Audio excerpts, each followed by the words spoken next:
Welcome to Behind the Bower, where we hope to offer inspiring conversations, a fresh look at arts in our community, and provide spotlights on artists, performers, collaborative partners, and organizations. Here we celebrate the universal expression of human experience through arts, culture, and community. I'm your host today, Lauren Hood, Program Coordinator for Bower Center for the Arts. In today's episode, I'm thrilled to be joined by a group of talented Staunton River High School students and their wonderful art teacher, Mrs. Wise. We'll be exploring how their experiences with art have shaped their lives both within and beyond the classroom. For these students, art isn't just a subject, it's a lens through which they see the world, a form of self-expression and a place to explore their unique voices. And for their teacher, it's a way to inspire and nurture creativity, curiosity, and resilience in a new generation. So join us as we dive into their journeys and uncover the ways art has enriched their lives. Good afternoon, you guys. Hi. Good afternoon. So I'm just going to get right into it and dive right in. So to have us get started, I'm going to have y'all introduce yourselves, tell us a little bit how you got into art, and then what your preferred medium is. Whoever wants to start. I think Ms. Wise should go first. She's the reason we're here. My name is Emily Wise, and I've been an art teacher for 31 years. I've been at Staunton River for 8, and my favorite medium has changed. I used to be a watercolorist, and I'm now switched to acrylics. Oh, that's awesome. And I've been doing art since I can't remember not doing it. Yeah. My parents encouraged me as a toddler, start. My father is an artist, and so I've just don't know anything other than doodling and playing around with different subjects and different mediums. Yeah, that's awesome. That's awesome. Mm-hmm. I'm Nate. I feel like I can't remember a time where I didn't like art because my mom's an architect. She's done a lot of drawing. Oh, that's awesome. And then my grandpa's also really good at drawing. So I feel like that's where I started, was drawing. But I'm kind of like a perfectionist. So I feel like drawing was like I wasn't good at the details. Painting is my preferred medium is acrylic for sure. Yeah. But Miss Wise got me onto using oil pastels, and I just got a bunch for Christmas. I've been using a lot. So Sweet. yeah. I'm Lexie. I've been doing art as long as I can remember. My family, I feel like the odd one out here, but it's only been me and my sister that have been into art for a while. My preferred medium used to be watercolor, and then I got really into it, and then it killed it for me. So I've been switching back and forth between watercolor and acrylic recently, but yeah. Awesome. About it. Yeah. No, I love hearing the stories. That's awesome. So with all of that, obviously all of you have been doing it for as long as you can remember, and I think that's amazing. So who would you say is like your biggest artistic inspiration and why? Well, mine was my art teacher in high school. And when I was in high school, I wanted to just be like her. And her name is Pat Carr, and she's still currently an artist in Roanoke. Oh, awesome. And I went to Cave Spring High School as a student, and she just encouraged me and just it helped me to build my portfolio when I wanted to go to college. And after I graduated from college and I wanted to be an art teacher, I could call her and say, okay, what do I do when I go to for interviews? And even lesson plans. She has just been there forever. And she was also a watercolorist. And so that's how I really started. Like I was saying, my first love was watercolor. But she was a great influence to me. That's amazing. Do you That's feel super like inspiring. you're just like her now? A lot like her. Lexie's met her before. We even talk alike. We're a lot alike. Yeah. Would you say she's like the reason you kind of got into art education? Yes, or- definitely the reason I got into art education. That's amazing. I feel like I don't really have an inspiration. It's just like when I started, I remember I started painting with my friend like in elementary school just for fun, something to do. Yeah. And then I really started loving just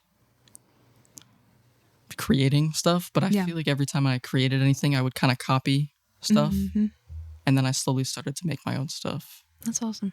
But there was never really any inspiration. Yeah. just like art in general, all art. Yeah, It's absolutely. inspiring. One of my biggest inspirations is probably James Dean from Pete the Cat series. Okay. But I have a story behind it. So right now I'm currently going into education Awesome. for like early childhood. Yeah. And in this little pursuit here, I became like very well versed with children's book illustrators. And I found myself repeatedly drawn to his style and his colors that he used. Mm-hmm. And same with Eric Carle. They both have a very colorful, vibrant style. Yeah. That I thought really resonated with myself because I was like, "Ooh, sparkly colors, this is great." So my actual style is not similar. I take a lot of my colored like theory ideas and the way to blend mediums. I really draw a lot of inspiration from the illustrations in books like those. Kids' books. Yes, That's I feel like really there's a cool. lot of hidden gems in there that people overlook. That is so fun. I love that. That is awesome. Yeah, I really love your art style. I think actually now my inspiration is Lexie. That's why. It's Oh my really- God. Because since being in her class, it's like I have more love for it. Yeah. Because for a little bit, I was like, my dream was to be an artist. Then it kind of died in high school because I had a bad art teacher and it kind of ruined it. And Yeah. then my senior year, I have Miss Wise and I regret not taking art classes. Yeah. No, that's awesome. That is awesome. So, I know you guys are young and you're still working on your art, but how do you think your work has changed over time? Like looking back, is there a piece or a moment that signifies a turning point for you as an artist? We've kind of touched a little bit into that, like changing from watercolor to acrylic or things like that, but is there like a pinpoint moment? For me personally, building off of the children's books, I took early childhood education last year, and one of the competitions that they do in that genre of classes is Educators Rising. So during that whole competition, I got the chance to become a children's book author or Wow. an illustrator. Yeah. So I'd say that is my turning point because I painted so many butterflies in watercolor. Yeah. And it paid off. Where me and my partner's book, we placed first in states Oh my and gosh. second in nationals. That's Wow. awesome. And that I didn't know that. that was my turning point because Yeah. that before it was more so a hobby, but then Right. once I had kind of got that validation and recognition Mm-hmm. from it, I was like, this is actually something I feel like I know how to do correctly and I can really strive off of it. Absolutely. So that I would consider as my turning point. That's When was that, awesome. when you like published that with your illustrations? I'm sorry. Like when did you guys publish that illustrations? I don't think I've seen this. It was At the end of the year. yeah. Because I only really met you like the beginning of this school. It was like April-ish time. I need to 'cause see that later. That's when I remember going to Miss Wise's room. I would skip classes to go in Miss Wise's room and paint butterflies for hours on end. And it paid off, but it was a Yeah. lot of butterflies. Her book is amazing. That is so fun. Wait, what's the title of your book? Did It- you mention? It is Just Be You, and it is author is Avery Campbell, and I'm the illustrator. So That's so Obsessed. Cool. I'm gonna get Yes. my own copy. Did you have anything, Nate? I don't know. I feel like the turning point that when I think of turning point, I think of when I stopped copying other paintings. Because I would always Yeah. look at other paintings and think, could I do that? And it was just practicing painting. Mm-hmm. I think since I started looking at art colleges is when I've been really trying to do my own stuff. I still Yeah. use like Pinterest for inspiration. No, for sure. It's really hard to just come up with stuff from my own brain. It made me realize how hard it really is to just be creative. But I think that's the best, like, creativity is the coolest thing. Yeah. So I'm really trying to be creative. You guys haven't seen some of my new stuff. I had to show you. Show me. Yeah. No, I love Building up my portfolio for college. Yeah, perfect. for sure. So what do you think you guys have learned about yourselves through art? I think art in itself is really about like embracing something, which I think is what makes it so subjective, and I think that's what gives it so much depth.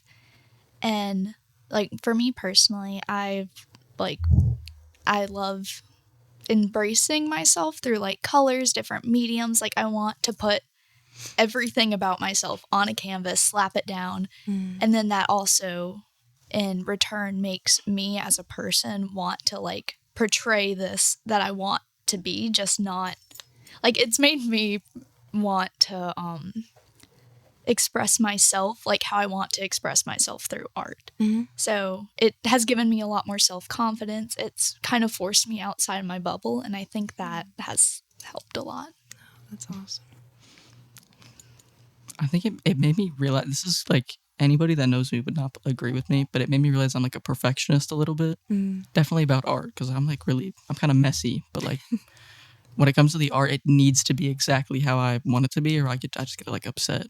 Yeah. I've given up. I've just put them aside. I'm like, I'll get back to that later. There's so many ones like that. I'll fix it eventually. The small details are the hardest. But yeah, just that I have like an idea of what I want to make, but then the stuff that I actually make that I end up being the most proud of is stuff that I wouldn't think I would be the most proud of. Yeah, you know? That's always how it turns out. Yeah, that's awesome.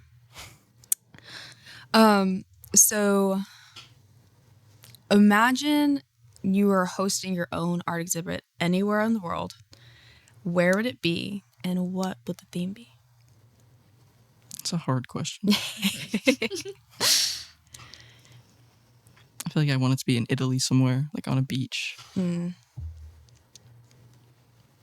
Just outside, yeah. Yeah.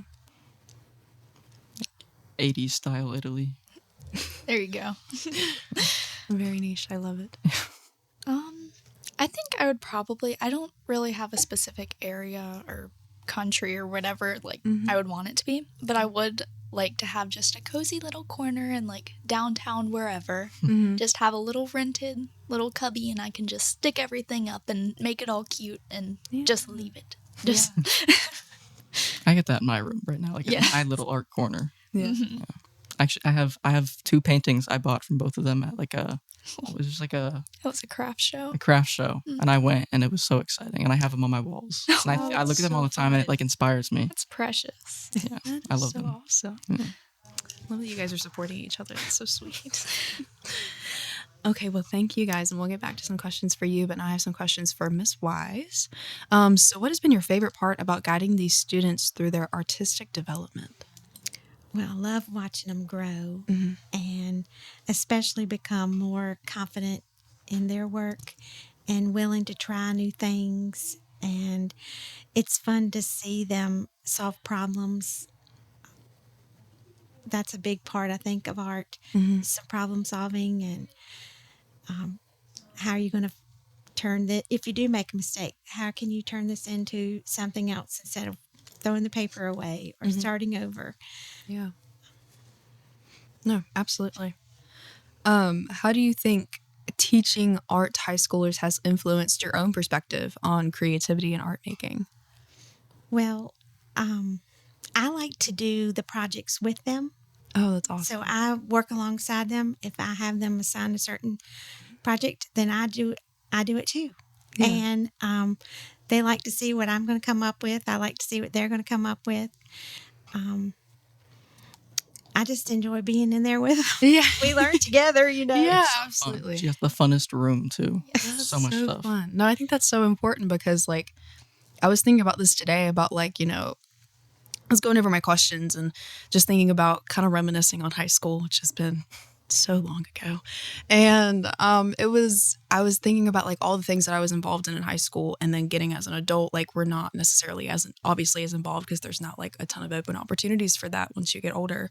But still continuing to look for those outlets of creativity. And for you, that is your classroom, and that's with your students, and that's getting, you know, your hands dirty in art, you know, wherever that can be, and as long as that's with them. And I think that's really cool. Yeah, that's awesome. I like to work on my own work too, during my duty periods and things in the hallway, and the other students walk by. What are you making today? You know, and it's quite a talk of building for. Yeah, absolutely. I love seeing your new stuff. That lighthouse you did was my favorite thing recently. This is so fun. So what advice do you give to students who might be struggling with some self-doubt when they're creating? I try to give a lot of examples. Mhm. I try to, provide a lot of different mediums. I might suggest that, okay, we're going to use watercolors today, but if you don't like it, you can always mix media. You can add something else in with it Mhm. or try a different way to approach it. Sometimes if we're doing a sketch or something, I might make suggestions. So let's turn your paper upside down and look at it with fresh eyes from a different perspective. Yeah. And it turns your brain off. Most people are left brained. I would have to say, right brain minded. But if you turn your paper upside down and look at it from a different perspective, oh, it's not as bad as I thought it was. Yeah. And you can fix this or see different mistakes or potential, maybe putting something over in this corner or Yeah. adding more lines or taking something away. So I just try to give helpful tips when I can and break it down into simple language also. I use a lot of letters. When we're making trees, I might refer to the alphabet, Y's and things like that Yeah. to make it simpler at first. And then they don't even realize they've accomplished something. Yeah.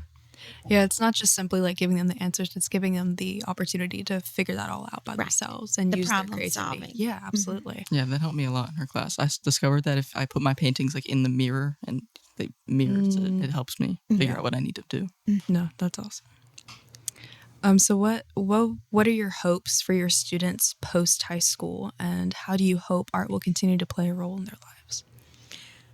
Well, I've been doing this, like I said, 31 years, not on the high school level, but a lot of the high school level. And I understand that their families may not allow them to all graduate and go straight to art college. That would be my dream if they did. Yeah. But I know that reality is try to find jobs that artists can do, even though art is in everything, every ad, every clothing, everywhere. Right. But it still seems to be kind of hard, especially in a rural area, maybe to find an art job. But I hope that they have learned skills in my class that, they will build habits and hobbies where they have an outlet because it does support mental health. Take some time off your phone and work on something you're passionate about. Absolutely. And Yeah. No, I completely agree. Like you said, like art is in everything, and even if they aren't able to go to a art dominant college post grad, just making sure that you keep art alive inside of your creativity and always finding ways to. And when they grow up and have families, Yeah. They have something they can do to help with projects they've done with their kids. And just continuing to keep it as part of their life. Even if they don't make as much, they can always go to museums and different areas where art is where you can view it. Yeah, absolutely. Thank you so much, Miss Wise. This is our final question, and this one is for everybody. So, why do you think the arts are important in education? Whoever wants to start. I think it's like Miss Wise said. I feel like art is life. Without art, it's like, what's the point? A little bit. Art's everywhere. I was just looking around this room like, yeah, art is everything. It's like music, sports can be art, like anything. It's all art. Absolutely. I think that art definitely has a major influence without people realizing it. So I think allowing students, like whether they be young or like older, like I think everyone's still learning, and I think that once everyone gets that opportunity to experience like how influential art is, you develop a newfound appreciation for it. And it's so cool to see it in places that like you just wouldn't expect. Like you could just be driving down the road and see a flower and it's like, that is so pretty. Like I need to paint that, or I'm sure someone's already painted that. I need to look at a picture of it. Like or like even at, like what Nate said, like at sports games, like people develop an art, whether like it be intentional or not, they're still doing something in Just a like way. expression. Yeah, to show expression. And I think that's a very good thing to allow people to continue showing. I feel like expression is very beneficial and influential. And I think it all just ties back to art. Absolutely. 100%. Like everything ties back to art a little bit. So like a math teacher probably said that math was art or something. Some like education. Everything is art.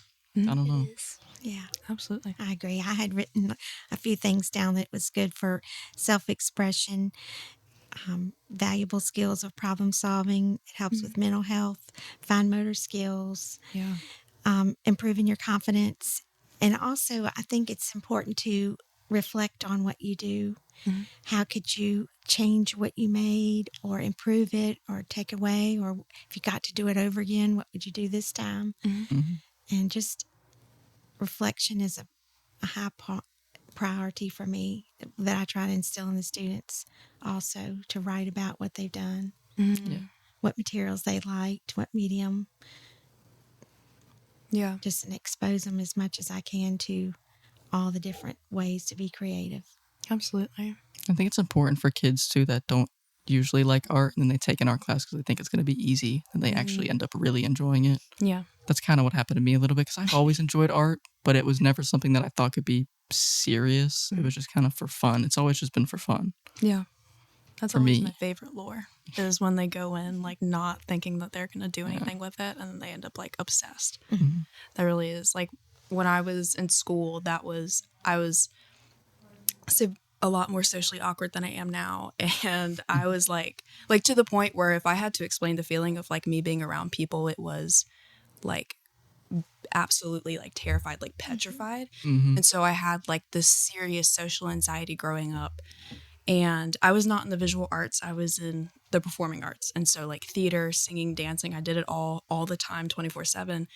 And for those moments, that was the only time that I felt like I didn't have like this crippling effect of anxiety on me. So cool. And this only like time that I got to like express like for like an hour and a half, like I didn't have to be Lauren. I could be this completely different person, but it's secretly me, like inside of who I am. And so like in education, in life, I think having that art as a form of, like you talked about, expression is an absolute need for a lot of people. And like you talk about with mental health, like helps with like socially. I didn't think like I would not have had friends had it not been in that community. So I think it's absolutely vital to I have think most that. of the best art comes from like real deep emotion. Yeah. It's all Absolutely. meaningful art is the best. Yeah. Just silly art. That's Lexie makes a lot of silly Yeah. art. I love it. No, I'll see. Just like a penguin with the He has on on a the puffer beach. jacket. Yeah, the penguin with the puffer jacket. I painted an otter with a snow cone the other day because I saw a video about how otters like to crunch ice. And I was like, I bet he would like a snow cone if he was crunching ice. So I painted an otter with a little snow cone. She did one that was like mice in a kitchen. Like she had like an apron on. It was like Christmas themed. That Yeah, was they're so cute. making That is gingerbread awesome. cookies. I also agree with what you're saying. That is one part of my dream about my job, is that the students have one part of their day that they feel like they can come into my space in our art room, or their space too, and just relax. Yeah. And It's literally like the only reason I have motivation to go to school most days. Okay, art class, third period. It's all I have. I just have to wait until art class and I'll be okay. that's been a big goal for me. Yeah. It's so important. It is. And thank you so much for providing that opportunity for those students. It's been a pleasure. That's keeps me going every day. Well, thank you everybody for such an inspiring conversation this afternoon. I really enjoyed talking to you guys. And for our audience, the Bedford County High School Art Show will be on display at Bauer Center for the Arts from April 22nd to May 3rd. Make sure to mark your calendars so you don't miss the chance to see these incredible students work firsthand. And if you have a budding artist at home, visit our website at bowercenter.org Or follow us on social media to learn about all our upcoming youth art classes. And for our homeschool families, we're excited to announce that our popular Friday homeschool programs are returning in March. There are limited spots, so head to the education tab on our website to learn more and get your students signed up today. Thank you as always for tuning in, and we look forward to catching you next week for another episode of Behind the Bower.